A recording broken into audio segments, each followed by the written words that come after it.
یا 14 حروف میں سے ہے حروف قمری کے، تو یہاں پر یا حروف قمری کا حرف ہے، حروف قمری سے پہلے الف لام آئے تو حروف قمری میں صرف لام پڑھا جاتا ہے، الف نہیں پڑھا جاتا ہے، ٹھیک ہے۔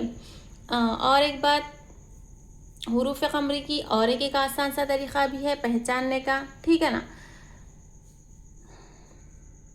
دیکھیے قرآن کریم میں اگر الف خالی آئے اور الف کے بعد والا حرف لام جزم والا آئے، کیا رہنا چاہیے؟ لام جزم والا رہنا چاہیے۔ الف اور جزم والا لام ایک جگہ جمع رہنا چاہیے، ایک ساتھ رہنا چاہیے، تو وہاں ہوگا حروف قمری۔ تو آپ لوگ سمجھ جانا وہاں پر دیکھ کے کہ لام جزم والا ہے، الف خالی ہے، تو یہاں حروف قمری ہو رہا ہے، اس لیے جزم والے لام کو پیچھے والے حرف کی حرکت سے ملا کر پڑھا جا رہا ہے، الف کو نہیں پڑھیں گے، ٹھیک ہے۔ قرآن کریم میں کہیں پر بھی حروف قمری کا قاعدہ ہوگا، وہاں پر الف خالی ہوگا، الف کے بعد والا حرف جزم والا ہوگا، لام ہوگا، الف خالی دوسرا حرف جزم والا لام ہوگا، دونوں ایک ساتھ ہوگے تو وہاں ہوگا حروف قمری، ٹھیک ہے۔ حروف قمری میں صرف لام پڑھا جاتا ہے، الف کو نہیں پڑھا جاتا ہے۔ بعض جگہ پہ آتا ہے صرف الف خالی رہتا ہے لیکن بعد والا حرف حرکت والا رہتا ہے، تو وہاں پر حروف قمری کا قاعدہ نہیں ہوگا، ٹھیک ہے۔ چلیے بہتر یہی ہوگا کہ آپ لوگ یہ حروف قمری کے 14 حروف یاد کر لیجئے، تب آپ کو زیادہ آسانی ہوگی پہچاننے میں، ٹھیک ہے نا۔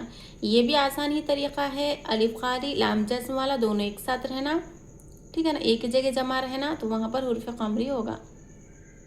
چلیے دیکھیے، واو لام زبر ول، یا زبر یا، ول یا، تا کھڑا زبر تا، ول یتا، میم کھڑا زبر ما، ول یتاما، تا کے اوپر حرکت کھڑا زبر، میم کے اوپر حرکت کھڑا زبر ہے، دونوں کو ایک ایک الف کے مقدار کھینچیں گے، کھڑا زبر الف مدہ کے برابر ہوتا ہے۔ واو لام زبر ول، ول، یہاں پر دیکھیے الف خالی لام جزم والا آ رہا ہے، یہاں حروف قمری ہوگا، اس لیے جزم والے لام کو پیچھے والے حرف کی حرکت سے ملا کر پڑھیں گے، الف کو سائلنٹ کر دیں گے۔ واو لام زبر ول، حمزہ قاف زبر اق، ول اق، رو زبر رو، ول اق رو، قاف کو موٹا پڑھیں گے، قاف موٹے پڑھے جانے والے حروف میں سے ہے، اور قاف کے اوپر جزم ہے، قاف ساکین ہے، ساکن والا قاف کن حروف میں سے ہوگا؟ قلقلہ کے حروف میں سے ہوگا، قلقلہ کے 5 حروف ہیں، کتنے ہیں؟ 5 ہے، تو یہ قاف، تو، با، جیم، دال، یہ 5 حروف پر جب جزم ہو تو ان کو پڑھتے وقت آواز ڈبل ہوتی ہے، آواز ریورس پلٹ کر آتی ہے، تو 5 حروف پر جزم ہو تو وہاں پر قلقلہ کریں گے، تو یہاں پر قلقلہ کا حرف آ رہا ہے تو یہاں پر ہماری آواز لوٹ کر آئے گی، ڈبل ہوگی، ٹھیک ہے نا۔ اق، اق، رو زبر رو، ول اق رو، رو کے اوپر حرکت زبر، رو کو موٹا پڑھیں گے، با یا زیر بی، ول اق رو بی، نون زبر نا، ول اق رو بی نا، یا ساکن سے پہلے حرکت زیر ہے، یا مدہ ہوگا، ایک الف کی مقدار یا مدہ کو کھینچیں گے۔ میم لام زبر مل، مل، یہاں پر دیکھیے میم الف زبر ما نہیں پڑھیں گے ہم، ٹھیک ہے نا، تو یہاں آگے والا حرف دیکھیے جزم والا لام آ رہا ہے اور یہاں پر الف بھی آ رہا ہے، تو یہاں پر ہم جزم والے لام کو پیچھے والے حرف کی حرکت سے ملا کر پڑھیں گے، کہیں پر بھی جزم والا لام ہو، جزم والا حرف ہو تو جزم والے حرف کو پیچھے والے حرف کی حرکت سے ملا کر پڑھا جاتا ہے۔ جب ہم میم کو لام سے ملیں گے تو یہاں یہ الف دونوں بنا حرکت والے ہیں تو دونوں کو ہم سائلنٹ کر دیں گے، ٹھیک ہے نا، بنا حرکت والے حروف پڑھے نہیں جاتے ہیں، تو یہاں پر بھی دیکھیے حروف قمری کا قاعدہ ہو رہا ہے، الف خالی ہے، لام جزم والا ہے، الف و لام کے بعد والا حرف قاف حروف قمری کے 14 حروف میں سے آ رہا ہے، تو صرف لام پڑھا جائے گا، الف کو سائلنٹ کر دیں گے، یہاں پر بھی یہ الف کو سائلنٹ کر دیں گے، وجہ آگے جزم والا حرف آ رہا ہے، جزم والے حرف کو پیچھے والے حرف کی حرکت سے ملا کر پڑھا جاتا ہے، اس صورت میں یہ الف بھی سائلنٹ ہو جائے گا، ٹھیک ہے۔ میم لام زبر مل، قاف الف زبر قو، مل قو، رو زیر ری،